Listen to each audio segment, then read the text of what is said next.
நெல்லை சந்திப்பு பெரியார் பேருந்து நிலையம் அவசர கோலத்தில் வரும் 18ஆம் தேதி திறந்து வைக்கப்பட உள்ளது.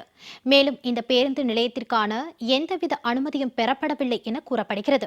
இதுகுறித்த கூடுதல் விவரங்களோடு நேரலையில் இணைகிறார் நமது செய்தியாளர் செல்வராஜ். 2018ஆம் ஆண்டு ஸ்மார்ட் சிட்டி திட்டத்தில் கிட்டத்தட்ட 85 கோடியே 56 லட்சம் ரூபாய் மதிப்பிலான இந்த புதிய பெரியார் பேருந்து நிலையம் என்பது கட்டப்படுவது வந்தன. கிட்டத்தட்ட 6 ஆண்டுகள் இந்த பணிகள் என்பது முடிவடைந்த நிலையில இன்னும் பணிகள் கூட முடிவடையாத நிலையில தற்போது அவசர கோலங்களில் இந்த பேருந்து நிலையத்தை திறப்பதற்காக தமிழக அரசு முடிவு செய்து வருகிறது. குறிப்பாக 7 துறைகளிடம் தங்களுடைய அனுமதி என்பது பெற்றிருக்கப்பட வேண்டும். குறிப்பாக டவுன் பிளானிங், தீயணைப்பு படை மற்றும் மின்சாரத்துறை உள்ளிட்ட 7 துறைகள் மூலமாக தங்களுக்கு தேவையான அந்த அனுமதி எதுவுமே வாங்காமல் வருகின்ற 18ஆம் தேதி விளையாட்டுத்துறை அமைச்சர் உதயநிதி ஸ்டாலின் நேரடியாக இந்த பேருந்து நிலையத்தை திறப்பதாக ஒரு அறிவிக்கப்பட்டுள்ளது. அதற்கான வேலைகளும் நடைபெற்றுக் கொண்டு வருகின்றன. குறிப்பாக ஒருவர் தங்களுடைய மாநகராட்சி பகுதியிலே எங்கேயோ தங்களுடைய வீடுகளை கட்ட வேண்டும் என்றால் மாநகராட்சியில் அனுமதி பெற்றிருக்கப்பட வேண்டும்.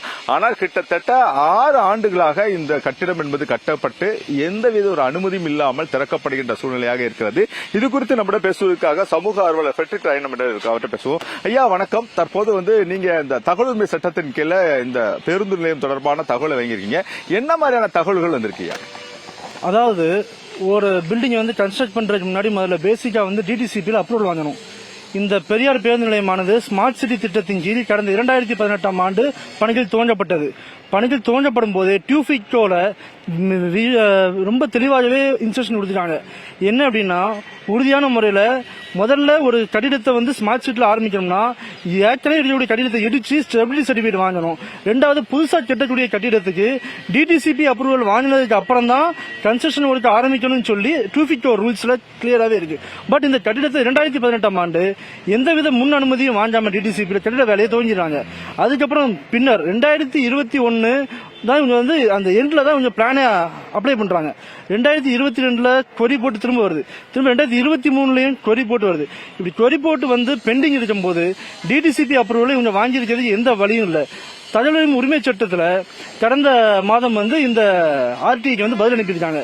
இதுபடி வாங்க வேண்டிய எந்த துறையிலையுமே எந்த அப்ரூவலும் வாங்கல, எல்லா டோக்குகளுமே நிலுவையில தான் இருக்கு அப்படின்னு மிகவும் தெளிவாக மாநகராட்சி தரப்பில் இருந்து தகவல் உரிமை சட்ட மனுவுக்கு பதில் வந்துள்ளது. இந்த கால சூழ்நிலையில இவ்வளவு அவசர தேதி, அதாவது 6 வருடங்களாக பொதுமக்கள் இந்த பெரியார் பேருந்து நிலையம் இல்லாமல் மிகவும் சிரமப்பட்டு விட்டார்கள். இந்த பகுதியில் உள்ள வணிகர்கள் மிகவும் பாதிக்கப்பட்டுள்ளார்கள். எங்களை போன்ற பல நூறு சமூக ஆர்வலர்கள் இந்த பேருந்து நிலையத்தை திறக்க வேண்டும் என்று பல கட்ட போராட்டங்கள் நடத்திய போதும் இவர்கள் சொன்ன ஒரு விஷயம், இப்போது திறந்து விடுவோம் அப்போது திறந்து விடுவோம் என்று பல சாக்கு போட்டிகளை கூறிய நிலையில் தற்போது வருகின்ற ஞாயிற்றுக்கிழமை இவர்கள் திறக்கப் போவதாக வந்த செய்தி அறிந்து இவர்கள் தற்போது நாம் விசாரிக்கும் போது என்ன தெரிய வருகிறது என்றால், இவர் இதுவரை இந்த டிடிசிபி அப்ரூவலை வாங்கவில்லை என்பது தெளிவாக தெரிய வருகிறது. ஒரு சாமானியன் எவ்வாறு ஒரு வீடு கட்டும் போது பிளான் அப்ரூவல் இல்லாட்டி அந்த சைட்டுக்குள்ள டெம்பரரி கரண்ட் கூட வாங்க முடியாது. அப்படி இருக்கக்கூடிய பட்சத்தில் இந்த பில்டிங் இவ்வளவு நாள் பிளான் அப்ரூவலே இல்லாம இதுக்கு எப்படி முதல்ல டெம்பரரி கரண்ட் சப்ளை கொடுத்தாங்க? எக்ஸிஸ்டிங் பில்டிங் கூட கரண்ட் சப்ளை வச்சு கொடுத்திருந்தாலும் இவ்வளவு நாட்கள் இவ்வளவு லோட்ல எப்படி இந்த பில்டிங் வேலை நடந்துச்சு? இரண்டாவது பட்சம், டிடிசிபி அப்ரூவல் வாங்காம கம்ப்ளீஷன் சர்டிபிகேட் வாங்க முடியாது. கம்ப்ளீஷன் சர்டிபிகேட் வாங்காம இந்த இடத்துல உள்ள எந்த பகுதியிலுமே பயன்பாட்டுக்கு கொண்டு வர முடியாது. ஏன்னா கட்டிடத்தை தவிர்த்து மீதி இருக்க எல்லா பகுதியுமே ஓஎஸ்ஆருக்கு கீழே வருது, எஃப்எஸ்ஐல வருது. அதனால எந்த பகுதியுமே யூஸ் பண்ண முடியாது, இந்த மொத்த வணிக வளாகத்தை சுற்றியுள்ள எந்த பகுதியுமே. ரெண்டாவது முக்கியமான விஷயம், இதுல பேருந்து நிலையத்தில் பயணிகள் வராங்க அப்படின்னா பயணிகளுடைய பாதுகாப்பை முதல்ல உறுதிப்படுத்தணும். சரி, மாவட்ட ஆட்சியரும் மாநகராட்சி ஆணையரும் பலமுறை இங்க ஆய்வு செஞ்சிருக்காங்க.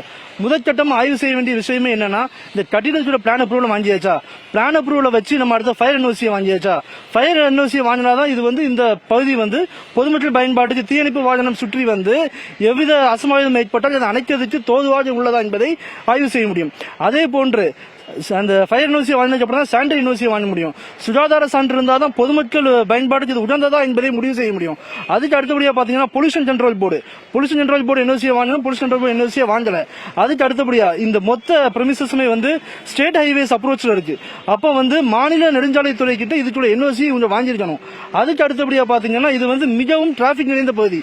இதுல இந்த பஸ் ஸ்டாண்ட் ஆபரேஷன் பண்ணும்போது எல்லா அப்ரூவலும் ப்ராப்பரா இருக்கு, எங்களுக்கு எல்லாமே ப்ராப்பரா இருக்குன்னு சொல்லி இவங்க உறுதியான முறையில திருநெல்வேலி சிட்டி போலீஸ்ல இதுக்குள்ள என்ஓசி கிளியரன்ஸ் வாங்கிருக்கணும். இப்படி இந்த இவ்வளவு கிளியரன்ஸையும் வாங்கிட்டு நாங்க 6 வருட காலம் நாங்க கொடுத்துட்டோம். நீங்க இவ்வளவு அவசர கதியா துறக்கணும் அப்படின்னா 4 மாதங்களுக்கு முன்பே query போட்டு query பெண்டிங்ல இருக்கும்போது 4 மாதத்துக்குள்ள தமிழக அரசுடைய மிகப்பெரிய தலைவலியான விஷயம் இது. இது இந்த வணிக வளாக கட்டிடம் மீது, இந்த பூமியின் மீது மதுரை உயர்நீதிமன்றத்தில் எத்தனை வழக்குகள் பெண்டிங்ல இருக்கு நம்ம எல்லாருக்கும் தெரியும். பல முறை இது மீடியால பேசியிருக்காங்க. வழக்கு மேல் வழக்கு, பிரச்சனை மேல் பிரச்சனை, சிபிசிஐடி வழக்கு உட்பட இந்த பிரிமிசஸ் மேல இருக்கு. இப்படி ஒரு கால சூழ்நிலை இவ்வளவு இப்ப நீங்க தெரிவிக்கும் போதே இதுல எந்தவித ஒரு அனுமதியும் இல்லாம இருக்கு. கிட்டத்தட்ட 7 துறைகளோட அனுமதி பெற்றிருக்கணும். ஆனா இதெல்லாம் தெரியாம ஒரு விளையாட்டுத்துறை அமைச்சர் வந்து திறப்பதற்கான வாய்ப்பு இருக்கிறதா, இல்லன்னா நீங்க அடுத்த கட்டமா என்ன செய்யலாம்? இதுல உறுதியான முறையில் என்னன்னு பாத்தீங்க அப்படின்னா, விளையாட்டுத்துறை அமைச்சருடைய நாலேஜுக்கு இது போயிருக்கா அப்படிங்கறதான் ஃபர்ஸ்ட் பார்க்கணும்.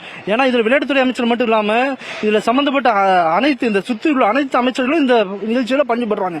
இந்த அமைச்சர்களுக்கு இந்த கட்டிடம் ஒரு அனுமதி பெறாத கட்டிடம் தெரியுமா அப்படிங்கறத அமைச்சர் முதலில் ஆய்வு செய்ய வேண்டும். இதை திறந்து வைக்க முன்பு மாவட்ட ஆட்சியரிடமும் மாநகராட்சி ஆணையரிடமும் இதுக்கு அனுமதி பெற்றுள்ளீர்களா என்று அமைச்சர் முதலில் இது பண்ண வேண்டும், ஆய்வு செய்ய வேண்டும். இரண்டாவது, அமைச்சருக்கு இவர்கள் அனுமதி பெறாத கட்டிடத்தை திறப்பதற்கு நேரம் காலம் ஒதுக்கி இருக்கிறது மிகவும் தவறான ஒரு விஷயம். அதிகாரிகள் தரப்பில் இது மிகவும் தவறான விஷயம். அதிகாரிகள் இதை முதலில் ஆய்வு செய்யும் போதே இல்ல சார் இதுக்கு அப்ரூவல் இல்லை, இதை அப்ரூவல் வாங்கணும், அப்ரூவல் வாங்கினதுக்கு அப்புறம் தான் திறக்க முடிஞ்சது இவர்கள் விளையாட்டுத்துறை அமைச்சர் திரு உதயநிதி அவர்களுக்கு தெரியப்படுத்தி இருக்க வேண்டும். இப்போ பொதுமக்கள் அதிகமா வரக்கூடிய பகுதி, ஏன்னா குறிப்பாக பொதுப்பணித்துறையினர் வந்து இந்த கட்டிடத்தின் தரத்தன்மை தொடர்பாக, இந்த தன்மை தொடர்பாக தங்கள் ஆய்வு மேற்கொள்ளணும். அந்த சான்றிதழும் இதுவரை வாங்கலன்னு சொல்றாங்க. அப்ப பொதுமக்களுக்கு பாதுகாப்பு யார் கொடுக்கணும், இல்ல இதுல ஏதேனும் விபத்து ஏற்பட்டால் இதுக்கு பொறுப்பு யார் ஏற்கப்படும்? இதற்கு பொறுப்பு முழுக்க இந்த மாநகராட்சி அதிகாரிகளும் மாவட்ட நிர்வாகமும் தான். இதில் எந்த அசம்பாவிதம் ஏற்பட்டாலும் அதுக்கு பொறுப்பு. ஏன்னா இதை தொடக்கிறதுக்கு முன்னாடி இதுக்கு கண்டிப்பான முறையில் ஃபயர் சேஃப்டி வாங்கியிருக்கணும். அடுத்து சானிட்டரி சர்டிபிகேட் வாங்கிக்கணும். சுகாதார சீர்கேடு ஏற்பட்டு இங்க உள்ளவங்களுக்கு ஏதாவது நோய்வாய்ப்பட்டா கூட உறுதியான முறையில் அதுக்கு இந்த மாநகராட்சி நிர்வாகம் மாவட்ட நிர்வாகம் தான் பொறுப்பு. சமூக ஆர்வலரா நீங்க அடுத்த கட்டமா இதை எப்படி நகர்த்து கொண்டு போறீங்க? ஏன்னா ஞாயிற்றுக்கிழமை அன்னைக்கு இதோட திறப்பு விழா என்பது இருக்கிறது. இந்த நிலையில நீங்க யாரையும் போய் நாட முடியாது.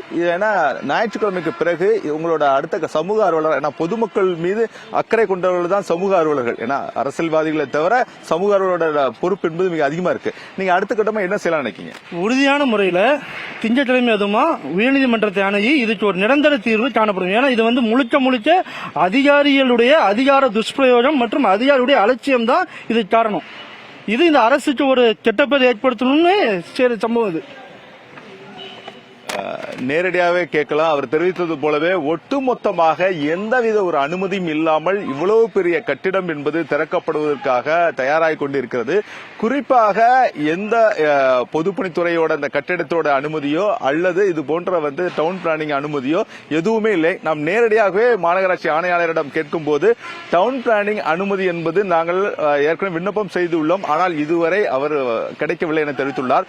அவர் தெரிவித்த போல சாதாரண பொதுமக்களாக தங்களுடைய வீடுகளை கட்டும் போது நேரடியாக அந்த அனுமதி இல்லை என்றால் மாநகராட்சி அதிகாரிகள் நேரடியாக சென்று அந்த கட்டிடத்தையே பணியை நிறுத்த சொல்லி அதற்கான நடவடிக்கை எடுப்பார்கள். அதற்கான சீல் வைக்கும் நடவடிக்கைகளும் வந்து மேற்கொள்வார்கள்.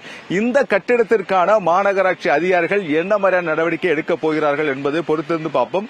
குறிப்பாக இதற்கான முழு பொறுப்பு மாவட்ட ஆட்சித்தலைவரை ஏற்க வேண்டும் என தெரிவித்திருக்கார். ஏன்னா கிட்டத்தட்ட 6 ஆண்டுகளாக இந்த கட்டிடம் என்பதும் இந்த பேருந்து நிலையம் என்பது கட்டப்பட்ட நிலையில் இதற்கான எந்தவித ஒரு அனுமதியும் இதுவரை கேட்காமல் அவர் தன்னுடைய பணிகளை மேற்கொண்டு வருவதாகவும், மேலும் தங்களுடைய வருகின்ற அமைச்சர்களுக்கும் இதன் மீது முக்கியமாக அனைத்து பொறுப்பும் உள்ளதாகவும் அவர் சமூக ஆர்வலர் வந்து தெரிவித்துள்ளார். பொறுத்திருந்து பார்ப்போம். ஏனென்றால் இன்னும் நாளை மறுதினம் என்பது இந்த பேருந்து நிலையம் திறக்கப்பட்ட சூழ்நிலையில் உண்மையிலே இந்த பேருந்து நிலையம் திறப்பதற்காக அவர்கள் வந்து அனுமதி பெற்று வருவார்களா அல்லது இதே போன்ற நிலைமை தான் இருக்குமா என்பதை பொறுத்திருந்து பார்ப்போம். மாலதி, செல்வராஜ், தங்களுடைய விரிவான நேரலை விவரங்களுக்கு நன்றி.